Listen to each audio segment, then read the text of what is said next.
Hello, we're gonna we're gonna read chapters 7 and 8 because there are 10 pages in chapter 7 and 9 pages in chapter 8, so we're gonna do that.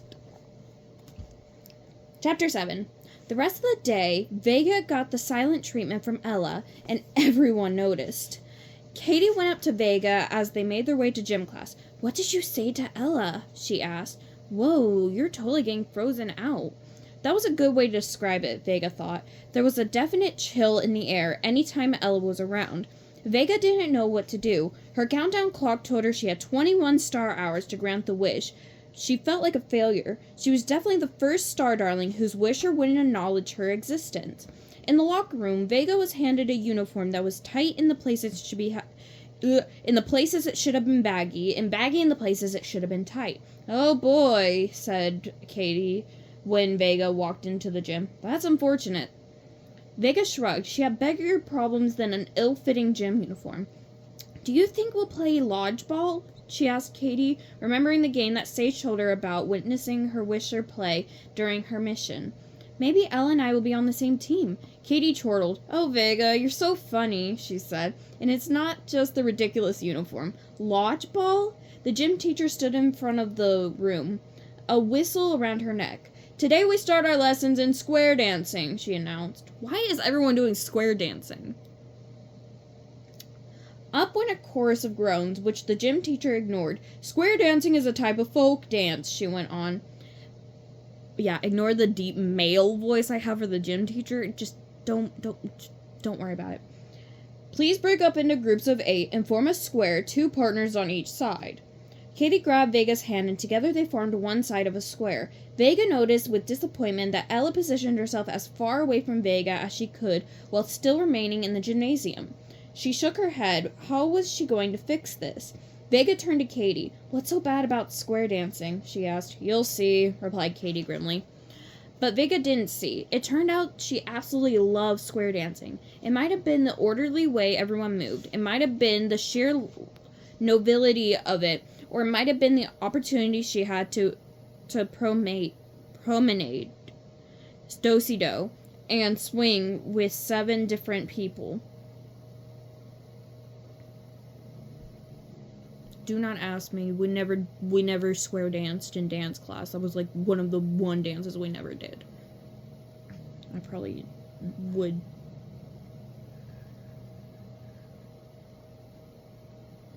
Percy, get away from her.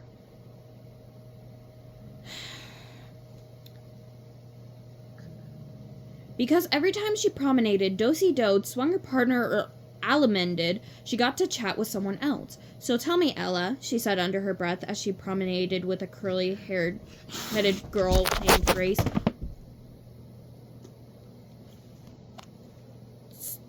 She says, "Tell me about Ella." Sorry, I'm kind of focused on the fact that my orange tabby just attacked my Siamese cat. And my door is closed. "Hi, Nala. Come here."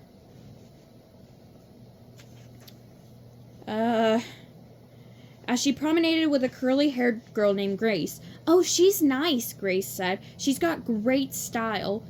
"Percy, get away from her!" When Vega bowed to her side, she asked a blonde girl, "Have you ever been to Ella's house?" "Never," was the answer. "She never invites anyone over." She lowered her voice. "I think it must be because her mom has some secret designs lying around the house or something. The fashion industry can be cutthroat."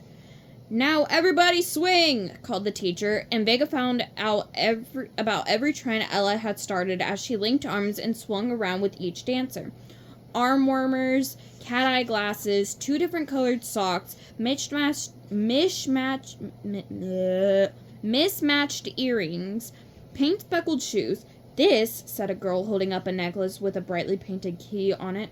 "We all wear them now, just like Ella," she explained. Just then, a shiver went down Vega's spine. Her skin began to tingle. It was subtle, but it had to be a sign. Didn't it? She turned to grin at Ella across the gym, who glowered back at her. Did she know Vega was talking about her? Vega was pretty sure she had figured out what Ella's lie was.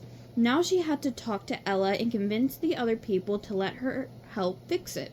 This was going to be a piece of pie. She smiled smugly, mentally congratulating herself for remembering the wishling phrase that Sage had shared with everyone. Except for it was a piece of cake, not a piece of pie, but I guess they kind of mean the same thing. And they're staring at each other, growling. Back in the classroom, Vega received an unexpected opportunity from Miss McKinney. Class, the teacher announced, I want you to pair up to do your writing homework tonight. Your assignment is to interview a classmate with these questions. She held up a sheaf of papers and began handing them out. Katie, you're paired with Ivy. Jill and Maya, please take turns interviewing each other. Vega saw her chance. She closed her eyes and concentrated. This was going to take an awful lot of her wish energy reserve, so she hoped it would work. Ella, you're paired with Lou. She clearly wanted to say a particular name, but it wouldn't come out. Vega, she finally said. Luna. It had worked. The grin on Vega's face was intense as Ella's grimace. Maybe even more so. Vega leaned her back against the locker next to Ella's. Ella was aggressively shoving books into her backpack and trying to ignore Vega, but the starling was fully determined to use this opportunity to her advantage. Who was out there? So shall we head to your house? Vega suggested hopefully.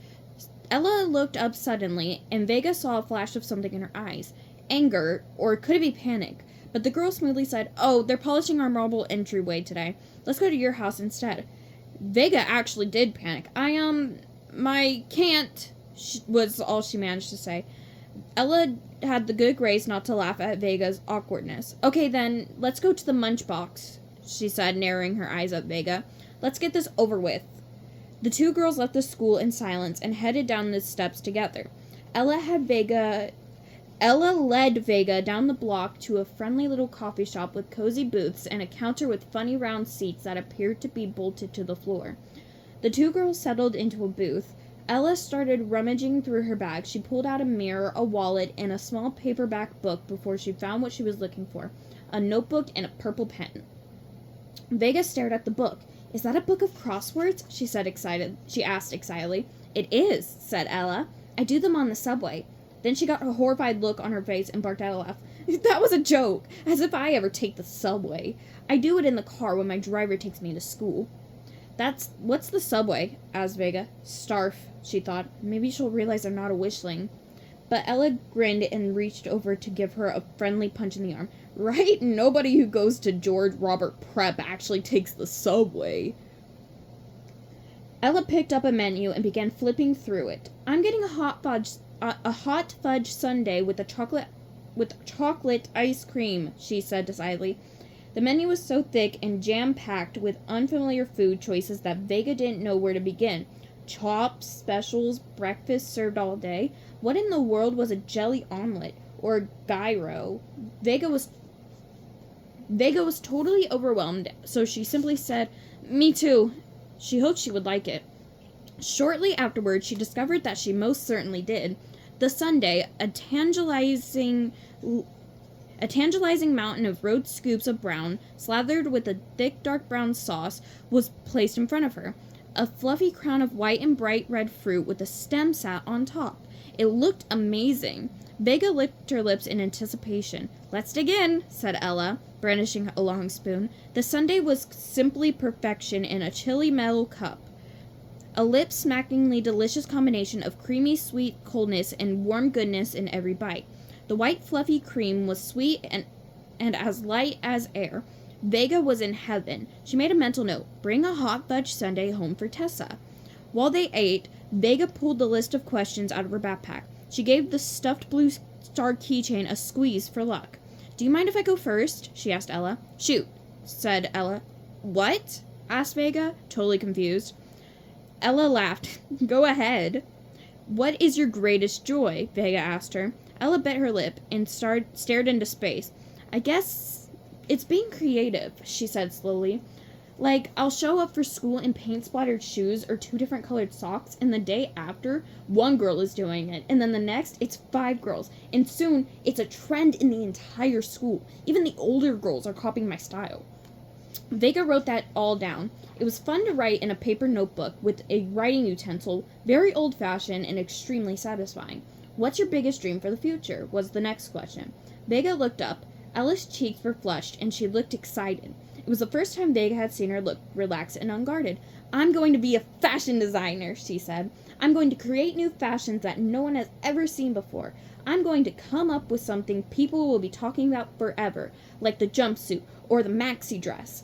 Just like your mom, said Vega. Ella looked away. Yeah, just like my mom. And last but not least, what is your biggest fear? Ella stared into the distance. She opened her mouth, then closed it. My biggest fear is that everyone... Vega leaned forward. Yes? That everyone... She thought for a moment and frowned. That everyone, won't like my fashions, she concluded. Is that someone on a scooter? What is that? That's it? Asked Vega. That's it, Ella said firmly. Now your turn. Vega, with some creative thinking and some serious self-editing, was able to answer the questions. She spoke about her dream of being a top student and her love of puzzles of all kinds. And all of a sudden, she found herself explaining that her biggest fear was not making her mother proud of her, after she had worked so hard to provide for Vega. She had never put those thoughts into words, and she grew teary as she said them. When she looked up, she saw that Ella looked a bit tearful too. The two girls smiled at each other. That was great, said Ella. I really learned a lot about you today. Me too, said Vega. You're a really interesting person. Ella checked her watch. All right, well, I guess I had better go, she said reluctantly. Oh, is your driver waiting? Vega asked. Ella got a funny look on her face, then nodded. Yes, my driver's waiting. That's right. She grabbed the key pendant that hung around her neck as if she was checking that it was there. It's now or never, Vega thought. I know what your lie is, she blurted out. Ella bit her lip. You do? She didn't look angry anymore, just sad and embarrassed. Your mom isn't really in Paris, Vega said. Ella nodded. She looked ashamed but almost relieved. You don't want her to come in for bringing your parents to school day because you don't want the other girls to pester her about making them fashions. You want to keep her creations all to yourself, Vega concluded. Oh my god. Ella stared at Vega, who sat back in the booth, feeling triumphant. Then Ella stood up. You couldn't have it any more wrong if you tried, she said. She threw some money on the table and stormed out of the coffee shop, the bell over the door tingling cheerfully and adding a merry note to a decidedly unpleasant parting. Vega watched her go, her heart sinking. She suddenly felt tired and cranky. She decided she would head to the school roof, where she would pitch her invisible tent.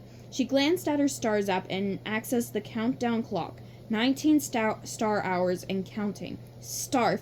She was running out of time. If she didn't have Ella's wish granted by the next day at noon, Leona wasn't going to be the only star darling who didn't collect wish energy.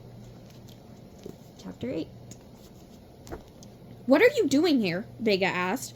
When she had opened the flaps of her tent the next morning, she was shocked to see Clover standing at the edge of the roof, admiring the view. Clover! We love you, bitch! Clover turned around, raised her eyebrow, and smirked at Vega. Her look said, You know why I'm here. I guess I already know, said Vega with a sigh. My mission is dangerously close to failing. Your mission is dangerously close to failing, confirmed Clover. She walked over to the tent, her arms folded across her chest. Spill it. So Vega did. There's only one thing to do, said Clover. You've got to find her, figure out what she actually did lie about, and fix it all in, she checked Vega's countdown clock. 4 star hours. I think I can do it, said Vega. I just need to get her alone. We started to have a connection yesterday. Well, let's find her right away, said Clover. You just have to keep thinking. Is there a detail that you just have to keep Is there a detail that you missed? A clue that will help us figure it all out? The two girls left the roof and headed downstairs. They walked down the hallway to Miss McKenney's classroom. When they got there, it was crowded with students and their parents, all of them buzzing with excitement. A doctor in a white lab coat was wheeling a human skeleton into the room. A book editor arrived with a stack of books to hand out. Signed by the author, bragged Luna. Hi, Vega, said Katie's... Oh, shit. Hi, Vega, said Katie's dad. He took the stack of charts from under his arm and placed it on Katie's desk. This is going to be deadly, whispered Katie. I can't watch. Vega grabbed her arm. Where's Ella? She asked. I overheard Miss McKenney saying she wasn't coming in today. answered Katie. I guess her mom didn't come back from Paris after all. What a disappointment. Vega stared at her. This was way more than a disappointment. This was a disaster. Just then, Kelly and her mother rushed into the classroom. Kelly's mom, who ran a modeling agency, was carrying a big shiny box filled with headshots. Kelly looked repulsed. You'll never believe it, she said. We couldn't get a cab, so we had to take the subway. Ew, said Lila. My mother never lets me take the subway. The subway. Why did that seem so familiar? All of a sudden, Vega remembered her and Ella's words. Is that a book of crosswords? Vega had asked. And Ella had said, it is. I do them on the subway. And Ella's mom had not gone to Paris, and the key she wore around her neck, it wasn't the latest trend in necklaces. It was her house key. Her distressed boots, well, it was quite possible they were just old. Oh, my stars, said Vega. I had it all wrong. It's so simple. I'm such an idiot. Clover grinned and opened her mouth as if she was about to say something. Don't you dare agree with me, said Vega. Clover just smiled. I'll explain it all on the way to Ella's house, said Vega. But first, I've got to find out where she lives. I'm sorry. It's Clover being the cheeky bitch she is. I love Clover. All she had to say was, you forgot to tell me what Ella's address was, to the school secretary, who handed it right over, no questions asked. Oh, there was one. It was, are they serving German chocolate cake in the cafeteria today? Clover laughed. So it's true! We do smell like dessert! Vega looked down. Her wish energy was depleted. She stared at the address in her hand. There was no way around it. They were going to have to take the dreaded subway to get there. I don't know what everyone's freaking out about, said Clover as they sat in the subway car. The train rocked and shimmied as it sped through the underground tunnels. It gets you where you want to... Oh, wait, wrong voice. It gets you where you want to go pretty fast. It doesn't cost a lot, and it provides free entertainment, said Vega, listing the subway pros on her finger. She pointed to a young man who had just finished playing his guitar and was walking through the car, offering people money from his hat. Thank you, she said, removing one wishling dollar. That was certainly generous of him. How did they get money for the subway? Anyway, he had a funny look on his face, but then laughed. You're welcome, he said. So spill the stars, said Clover, crossing her arms. I put it all together, said Vega. She takes the subway. She lives outside the city. She said her mother was not in Paris.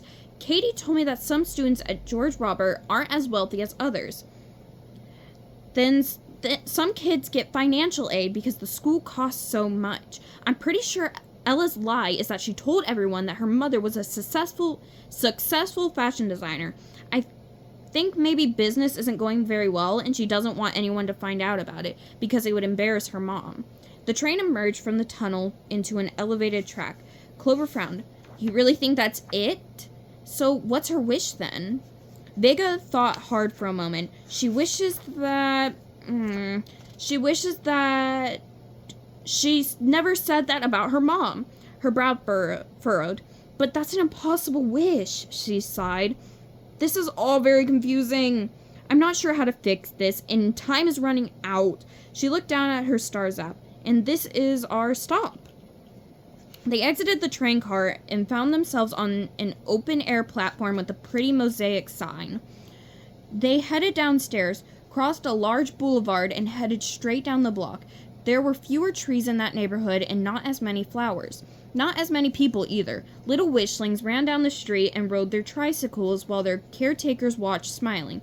Finally, they reached Ella's building, a solid brick fortress at the end of the block. Vega could see the tall skyscrapers of the city in the distance. Against the bright blue sky and soft, fluffy clouds drifting by, it looked magical, like fairy tale city. Vega used the last grains of her wish energy to push open the locked door. She and Clover rode the elevator in silence. They rang the buzzer for 6F. No answer. I can't believe it, said Vega. Where is she? What are we going to do? The door swung open. Ella stood there looking furious. What are you doing here? She looked at Clover. And who is this? She asked. This is my friend Clover, said Vega. Pleased to meet you, said Ella. Nice boots. Thanks. said Clover, glancing down at her soft brown fringed footwear. Clover! She would wear that. Okay. Ella turned back to Vega, her mouth set in a thin, hard line. Now get out of here, she said. My mother is home. I don't want her to know what happened. She might think I'm embarrassed of her, and that would kill me. I think I can help you, said Vega. No one can help me, retorted Ella. I've gotten myself into this stupid mess, and I don't know how to get myself out. You have to trust me, Vega said. I'm here to help you. She smiled at Ella. Sometimes when I'm feeling lost, I say a special phrase to myself. I call it my mantra, and it helps me. It gives me strength. Do you want to say it with me? Ella rolled her eyes, but she gave a small smile and shrugged. Sure, she said. I've got nothing to lose. Vega grasped Ella's hands in hers and recited her mantra. You are the missing piece of the puzzle. Ella gasped and stepped back. How did you know? Vega stammered. How did she know what? Ella grabbed Vega's hands and pulled her inside the apartment. Clover was right behind her. The apartment was spotless, very cozy and welcoming. The small foyer had a tiny hand-painted table and a mosaic-framed mirror. In the living room was a massive red and gold striped couch, a festive rug, and an antique chandelier hanging from the ceiling.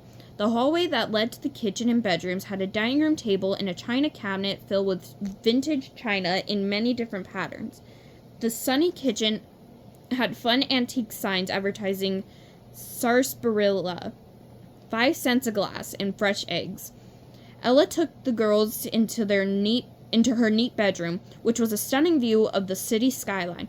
What a lovely place, said Vega. Thanks, said Ella. On weekends, my mom and I go to the flea markets and thrift stores. We love to decorate. Then her face hardened. I got myself into a real mess, she said. When I first got the scholarship to the school, I was excited, but a little nervous that I wouldn't fit in. But I decided I was going to just tell the truth. Then I met Katie, and I really liked her. She asked what my parents did, and I told her that my mother was a housekeeper for a famous fashion designer. And I guess Katie only heard the famous fashion designer part. She told everyone, and I don't know, I guess I liked the way it sounded. People were suddenly really nice to me, and then instead of correcting them, I let it go. Vega was confused. Wait, so then who makes all your great clothes? Percy! Ella smiled and shrugged, and then there in the corner was the answer. A sewing machine and a dress form with a half-made skirt on it. You really are the missing piece of the puzzle, said Vega. Now you know, said Ella. I take old castaway clothes that my mother's employer gives her and stuff I find at vintage stores, and I redesign them into clothes for me. She shook her head. The girls at school are going to be angry when they realize that the clothes they were gushing over aren't couture, just stuff I sewed together in my bedroom. She looked at the ground. Now I'll be the laughingstock of the school. You've got it all wrong, Ella, said Vega. The girls in school are going to be lining up to take lessons from you. It's going to make your lie go away. Really? said Ella. Really, said Vega. You just have to trust me. And that was chapter 8. Next is chapter 9. Hold on, I need to check something really quick. So next will be chapter 9 and the epilogue. And then we move on to the next book, which is Scarlet Discovers True Strength. But actually, the next video will not be a Star Darlings book. It will actually be us reading we're going to go over what's going on here. Because look, Vega, Scarlet, and Cassie, because each one has it in the book. And then at the beginning of each book is the student reports. So the next book will be that. I will see you guys later.